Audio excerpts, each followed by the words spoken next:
first off, obviously the main reason that I know you is through Billy Purgatory. So I wondered if you could let us know where you got the idea for that to begin with. I got the idea for Billy Purgatory about 2000, actually, somewhere around there. It was a long time coming. And it was supposed to be a very simple, we were going to do it kind of like a comic or something at first. No world building, no nothing. It was just going to be a skateboard kid trash talking every week, fighting mythological creatures, and it's turned into the most complicated, crazy thing that. So yeah, that backfired. And would you ever? I mean, are there any plans to still bring out a comic version of it? Yeah, we did a little comic at one point. It's like 4 pages, and we still talk about it sometimes. So maybe in the future we'll see what happens. Well, I guess there's lots of other stuff happening as well, so finding the time is going to be a problem. And yeah, that's the big thing, really, is time. And are you a skateboarder yourself? Because I noticed you've got some boards on the wall behind you. I would call myself a skateboard enthusiast, but no, they don't let you skateboard too much after you've had back surgery. So yeah, fair enough. So you're not as good as Billy then. No. That there's nobody's as good as that guy. As far as those books are concerned. I'm sure people in the real world are, but definitely not me. No. And what can I expect from book number 2, which I think you're popping in the post to me at some point? Well, in book number 2, let's see, what can I tease? Let's just say that more crazy stuff happens.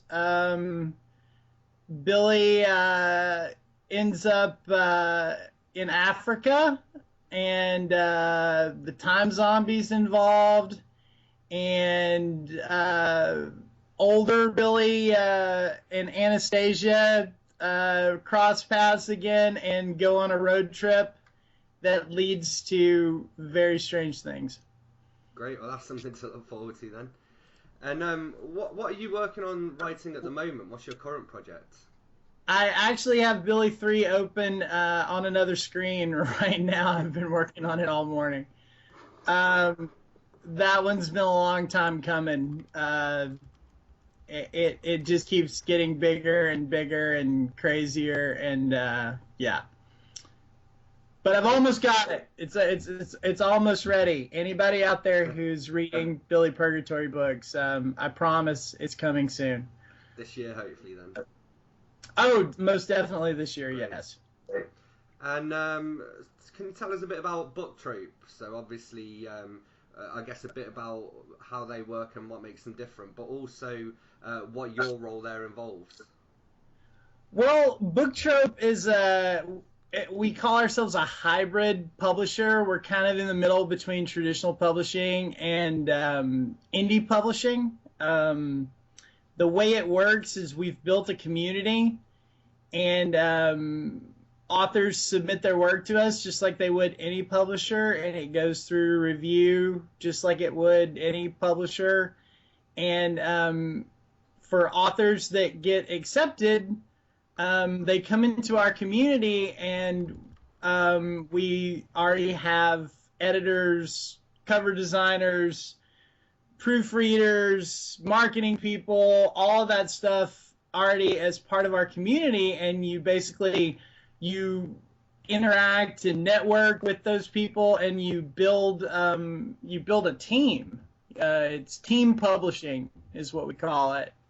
And you all work together and produce the book with our help, and you all share in the profits of the book once it's released and as it goes on sale and out into the world.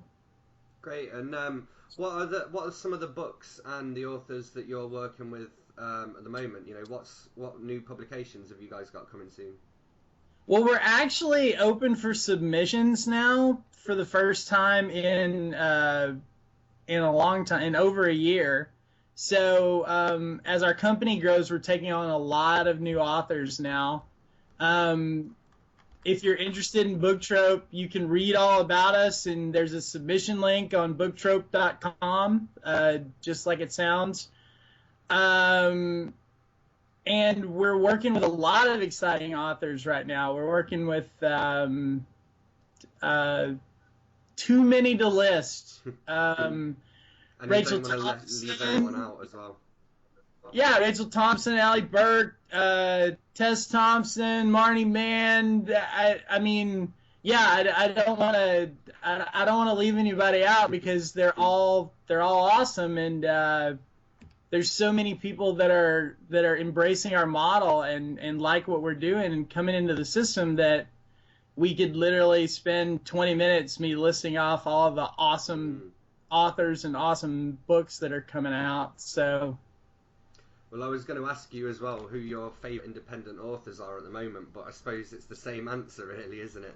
There are too many. Yeah, I mean, the good thing about working for a publishing company is that you work with you get a chance to work and help your favorite authors like create, and that's probably, I mean, that's the reason why I do it. It's the greatest job I've ever had, and it's most definitely the most it's the thing that it's the job it's the job that's not a job. I feel passionate about it because you get to help people make art. So to me, that's a good thing. That's worth going to work in the morning. And as far as your career as a writer goes, how did that start? Do you know what first got you into writing and what the first thing was that you wrote? Well, I've always written to some extent. For the longest time, when I was a kid, I wanted to write comics. When I went to film school, and then I wanted to write screenplays, and lived in LA and did that stuff for a while. And eventually, it went to novels, and that's kind of how I got there. And when I decided that I was going to publish a novel, I had no idea what I was doing. Like, independent publishing was just like starting up, and so I met all these people, these indie authors on Twitter who I'm all still friends with, and we all used to sort of like talk and tweet and goof off on this hashtag. And I ended up meeting Tess Thompson. Actually, he wrote River Song and tons of other books. He was with Book Trope. And she and I had both lived in LA and had some stories, and ended up becoming friends. And that's how I got connected with Book Trope. So I basically got my publishing deal and my job through Twitter. So go on Twitter, everybody. It's good. It's good. It's good for you. It's a good place to be. Yeah, it's a good place. Yeah, that LinkedIn and all that. That's yeah, Twitter. Twitter's how it happened. And I was going to say, how have you been promoting your book so far? But is that Twitter as well, or? Oh, we're as far as our model embraces all aspects of social media. So. We do that. We do blog tours. We do, I do all kinds of stuff. Anything and anywhere I can shouting from right now. So I'm all over the place. Usually it's stupid selfies and like me talking about the Vampire Diaries, but whatever works.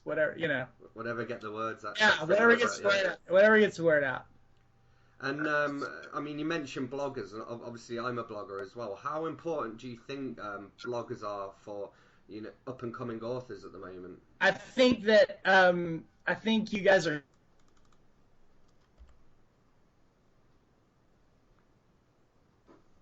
I think that anyone who takes the time out of their day who feels that passionately about books and who takes the time to like build the site and like read books and coordinate all that and actually post reviews for authors, which is like the greatest thing that you can ever do for an author, is to post a review, even if it's a bad review. You know what I mean? Because that just teaches us that teaches us as much as a good review. Just the fact that like somebody read it and somebody took the time out of their day to like write a post on their blog or post it on Amazon or something. Yeah, it's absolutely crucial as far as like getting the word out. And I don't want to speak for every author, but I can tell you that as far as like the authors that I know, we're very grateful to bloggers and very grateful for what you guys do. Well, I think there are a lot of authors who are also bloggers as well, aren't there? So I think there's quite a symbiosis between the two, I suppose. We're one of the things that we encourage is that you have a blog, you have a website, and that you are, how it works. You have to constantly provide fresh content for the internet, or you sort of get left behind. So yeah, there are a lot of authors who are blogging. There's a lot of authors who have really successful blogs and kind of cross that line between reviewer and author, and that's just the nature of being an author. I mean, I guess we're opinionated, and you know what I mean? It's like, well, I think as well. Even in the good old days, and the 1940s, you'd have Ernest Hemingway doing an opinion piece for a newspaper or something. So it's definitely something that authors have always done. It's now we just have more ways to share our opinions with the world than we did before. But yeah, I absolutely agree with you. It's always been that way, and authors and artists and the guy painting graffiti and I mean, like it all, everybody's trying to get the word out about something, and everybody's trying to make the world a better place in most cases. Hopefully, I still believe in humanity. So yeah, it's a good thing, throw your opinion out there. Yeah, true. So also, one thing I wanted to know, obviously your first book's out, your second book's out as well now. I wonder what the best bit of reader feedback that you've had so far is. I can't discount the awesome review that like you put on your site about my book. Thank you. I did say badass a few times. Yeah, you did say badass a few times, which is awesome. Anytime I get badass in a review, I know that I'm like, yeah, they really got it. I've been lucky to actually get really good feedback and get some good reviews and some good buzz from the internet. I mean, when people read the books, they seem to really like them. And what's cool about it is that, like, with the books, like, it's fun to watch what people, because for anybody out there who's not familiar with Billy Purgatory or what I wrote, there's I kind of threw everything in there and the kitchen sink, like we say in Texas. And so it's kind of like it's fun to like read the reviews and see what people gravitate towards, and like and out of all that mishmash, like what they pulled out of it, because I kind of left a lot of it open to interpretation, and you can go as deep. I'm not saying that it's deep, like, it's not War and Peace or anything. I mean, it's about dumb skateboard kid. But you can go as deep into it as you want, or you know what I mean, or it's just a cool adventure story. Yeah, and I mean, I'm good with whatever resonates with the reader. And one last question just to end on. We ask this of every person we speak to. What was the last book that you read, and what did you think of it? The last book that I read was our friend Allie Berg's Paper Souls, and I thought that it was groundbreaking and brave and amazing, and I honestly haven't read anything like it in a long time, and it's